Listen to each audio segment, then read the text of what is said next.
Good afternoon, YouTube. This is your girl, Alex. A little short video. I wanted to share some information about personal credit cards and us discuss some of the personal credit cards that I have. I know that I've recently heard, and probably from some of the viewers, that sometimes your business credit is 5 to 10 times that of your personal credit. I don't know how true that is, but I wanted to share the personal credit cards that I have in my wallet. So, I know I don't have all of them on me because I don't carry all of them at one time. I just don't think it's safe. But I'm gonna pull out a calculator so we can go through numbers as we're talking about it, so we can add it all up, because I haven't quite done this yet, and so I hope I can remember all of them. So I'm here, just bear with me.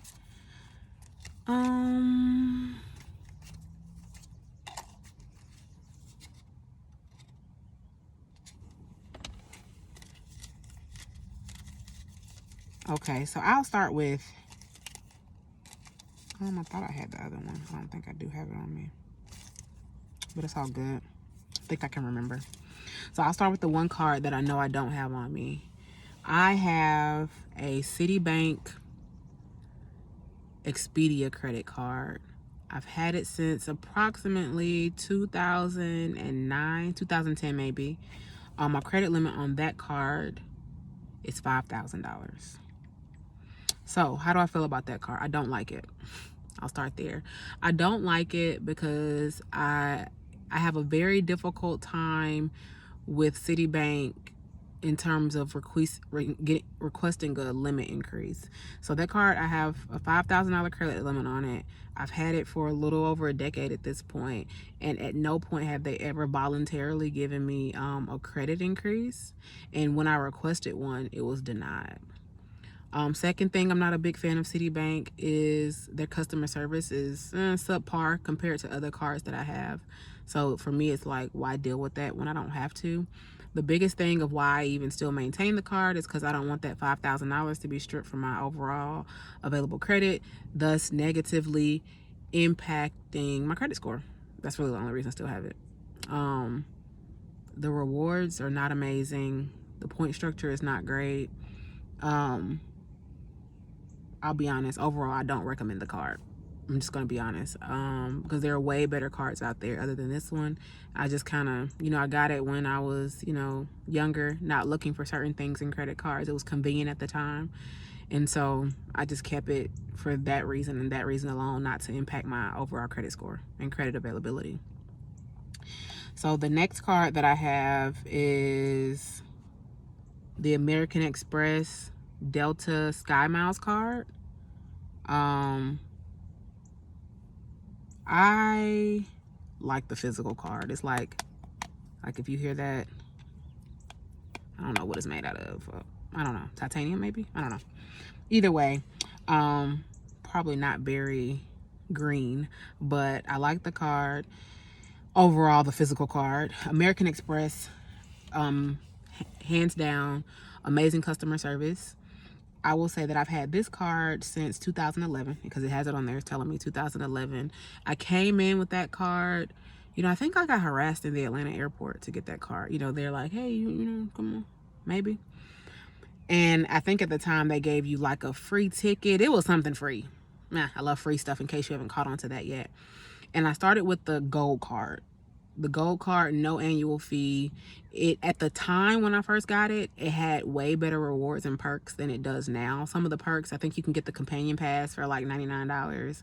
I don't know, and I don't think that if they still cover that or offer that, to where you can fly a companion with you on a Delta flight, $99. And I probably only utilized that benefit maybe once or twice. Other than that, decent card. I'm adding up my credit limits. That one, the American Express one, I think my credit limit on that one is $10,000. So right now we're at a total of 15 with those two. It did not start off at $10,000. I think it started off at, 7. 7 feels like the number, because I know for a fact I did request a credit increase. They granted it like almost instantaneously, and at the time when I requested the increase, I had probably been with them already at that point 8 years. Timely payments, consistent payments, all of that good stuff. So American Express customer service is amazing. I know I feel like early on when I had the card, they were always suspecting fraud and cutting it, and not letting it work, because maybe I use it at a gas pump or something. It was something. But they called me, they text me, they email like, is this you? Is this you? So while that can be an annoyance, and I appreciate that part over cards that have been stolen and no one ever called me. I'll get to that in a minute. So overall, good company, good card. Only regret with this card is that I probably would have not chosen a co-branded card. So what that means is it's Delta and American Express. I probably would have just went directly with one of their, like, just American Express, like just reward cards, because this card in particular allows you to accrue Sky Miles. And at one point I used to fly exclusively with Delta, so it made sense. But now I don't fly at all. Of course, obviously this year I haven't been flying at all, but even prior to COVID, I stopped flying exclusively with Delta simply because they were usually the more expensive flight, like substantially more expensive. So then, my loyalty there kind of wore off to where I didn't get as much of a benefit from this card. So I will say, again, I said I started off with the gold card. I upgraded to the platinum. The platinum card has a $95 annual fee. Is it justifiable? That's to be debated. I will say you do get free 2 check bags with that. You do get a companion pass. You earn Sky Miles. You have impeccable customer service. And I'm sure there's some other perks in there that I don't really utilize, like the, liability on rental car insurance, extended warranty on some products and things of that nature. I'll cover that. I'll go kind of through it like I did with the business cards. I will give you a screen share and we can run through the cards. But those are some of the perks that I can think of on the top of my head that it offers. That's that card. That's the American Express Delta Sky Miles card, $10,000 limit. Next card is the Freedom Unlimited, Chase Freedom Unlimited. So I have a working relationship with Chase Bank. They're a national bank. I'm big on everyone having at least one national bank, so when you travel, move, or you have high technology needs, these bigger banks are able to cater to that over some smaller credit unions, which I also recommend a credit union too, don't get me wrong. But national banks, give you an advantage, an edge when it comes to technology online and being able to access branches and ATMs and things of that nature.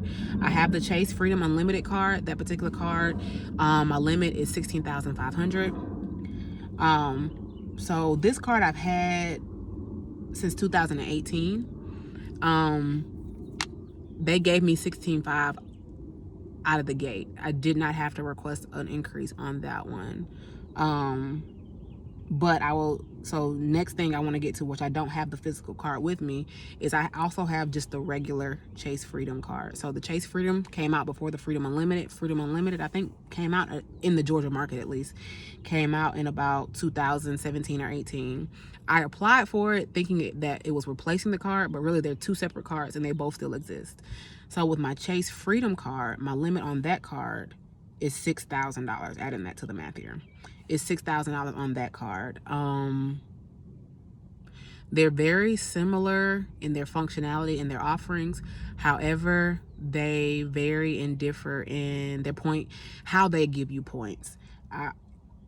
Off the top of the head, the Chase Freedom card gives you, matter of fact, not off the top of the head. All I know is they have categories where you can get 5% and everything else is a little less. I don't want to give you wrong information, so I want to be able to just save that for when we go through the screen share on that one.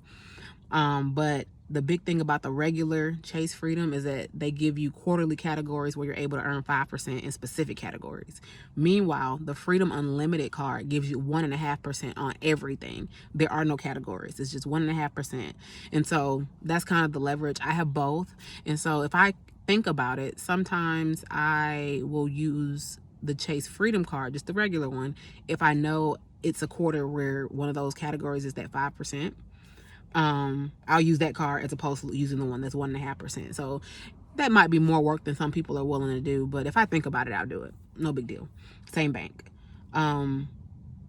So other things that I have so I think those are all my credit cards that I have, because I don't carry all of them, but I think that's it. So the math I came up with on those that I just told you about is $37,500. That sounds right. So I will add that at one point I had the Bank of America Rewards Cash Card, regular Bank of America card. I got that card probably in 2008 or 9. So in January of 2020, they just completely terminated my card. That card had a $10,000 limit on it. It was the first credit card I've ever had. And when I called customer service to ask why they just, I went to try to use my card. And no, I got an email. I got a random email saying, effective today, your card is no longer active. And I'm thinking, I thought it was a spam email, honestly, because I was like, this is weird to email somebody that and to say effective today without any prior notice. So I called customer service. Oh, we terminated your card because inactivity. And so I think on that card, I probably had inactivity for about 4 months. And the 4 months was because I was in a dispute with the company that was auto billing me, although I had canceled. And so I kept trying to get in contact with the manager for this particular company, and they'll call you back. They're not in, they'll call you back. Meanwhile, I'm still getting billed. So I remember specifically what I did was call Bank of America, and I let them know, like, hey, they're still billing me. Cut the card, because I've tried to reach out to them. They keep telling me they're going to call me back. They're giving me the runaround. Just cut the card. And so I did that and didn't think much more about the card at the time, because I was still working with them to try to get it situated to where you just stop even trying to, like, let's terminate our relationship. And so I didn't renew the card. And so by the time that I did, I got it, and I didn't use it immediately. They were like, we're done with you. So I called. They were like, oh, well, you can reapply. I said, oh, I'm good. I'm fine. If I'm going to reapply and have another inquiry, I'll apply for a card that, offers me more. So at the time, that particular card, I believe it was a 1%. Again, it was one of those cards that had been around so long that it probably wasn't even the best card to have, because, these banks have become way more competitive with their reward programs and structures. And that was a card that probably at the time was, one of the few reward cards that even existed, period. So they had that leverage to be able to offer less, kind of like that Citibank card that I have as well. Where it just, they offered the bare basics, because it was more than what a lot of their competitors were offering at the time. And so that card was $10,000. So that would have put me at $47,500, but I no longer have that card. They cut me off. I will say, when I got that card, they started me off at $5,000 on that card, and I also had requested a credit increase, which they also just granted just like that. I will say they did do that. Overall, personally, all this is super personal. I'm not a big fan of Bank of America. Customer service isn't that great. Very difficult to get a live person on the phone. And, in general, that's unimportant to me. But in this particular instance where my card was compromised, I waited on hold for like 45 minutes to get a live person to say, hey, my card's been compromised, because it wasn't letting me cancel online. So I waited for a live person. Got in contact with a live person, like, hey, this isn't me. Can you please cut the card off? They're like, okay. Mind you, at this point, the person had went to the gas station. They ate at Waffle House. They made it to Florida. Like, it was a mess. And so they said, oh, we cut it off. And so maybe about 2 hours later, I get an email that says, oh, we suspect fraud on your account. More charges, because the person I spoke to on the phone didn't cut it off. And so it was, I feel like personally they took me through the ringer as far as even getting that confirmed. Like, we need a police report to prove all these things. And granted, that's fine. I'll get you that. But for you to do it right now, I need it done right now. And so I've never had any issues with, card replacements, lost, or issues with my Chase cards, or the American Express, to be honest. Like, when it comes to credit cards, credit period, customer service is of utmost importance to me, just because of those scenarios where you're not in control. I need a bank that's responsive, because at the end of the day, you're gonna look at me saying, hey, where's our money? So those are things that I care about. Everyone's different about what they prioritize and care about, but those things are important to me. The last thing I want to add is that I have a line of credit, a personal line of credit, with SunTrust Bank. The personal line of credit is $25,000. And so I'll add that number into the this 37.5, and that brings me to 62,500. And so with that, that's my overall extended credit that I currently have. So if Bank of America didn't screw me over, I would have been at 72,500. And so, you know, so when someone asks me, is my personal credit limit 5 to 10 times higher than my business credit limit, the answer is no. Does that mean that it can't be? That's debatable, because I haven't applied for any cards lately. Like, I think the 2018 is the newest credit card that I have. And I don't have the need for others because I'm good at my current extended line. And it's one of those things where, especially now, when lenders and, you know, banks and creditors see that you're inactive on an account, they are like, you don't need it, cancel. And so then that's going to be a negative hit on your credit, because they're closing an account and bringing your overall credit extension down.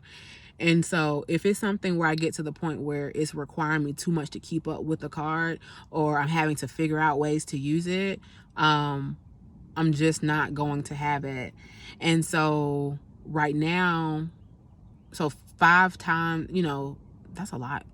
Even, you know, because I think we established that I'm at like roughly 51,000 on the business credit. So 5 times or even 10 times, that's a lot. I don't know. I don't know if that's true. I've never tried to get up to those numbers to see if it's true. But I absolutely wouldn't have a need for that on the personal side per se. Yeah, no, not unless I was trying to live off the grid or something. No. So I just haven't tried. But there are a lot of good credit cards out there. There's a lot of things you could look for in a credit card, but it really boils down to what's important to you at the time when you're applying for these cards or pursuing these cards. You know, it's a priority game. Let me make sure. I can make sure if this all my cards. I wanted to make sure before. Actually, no, I can't, because I'm on the phone, that I need to try it to find it on. But anyway, I'm pretty confident that's all that I have. And so that's what I wanted to share, because I wanted to answer that question about what's in my wallet.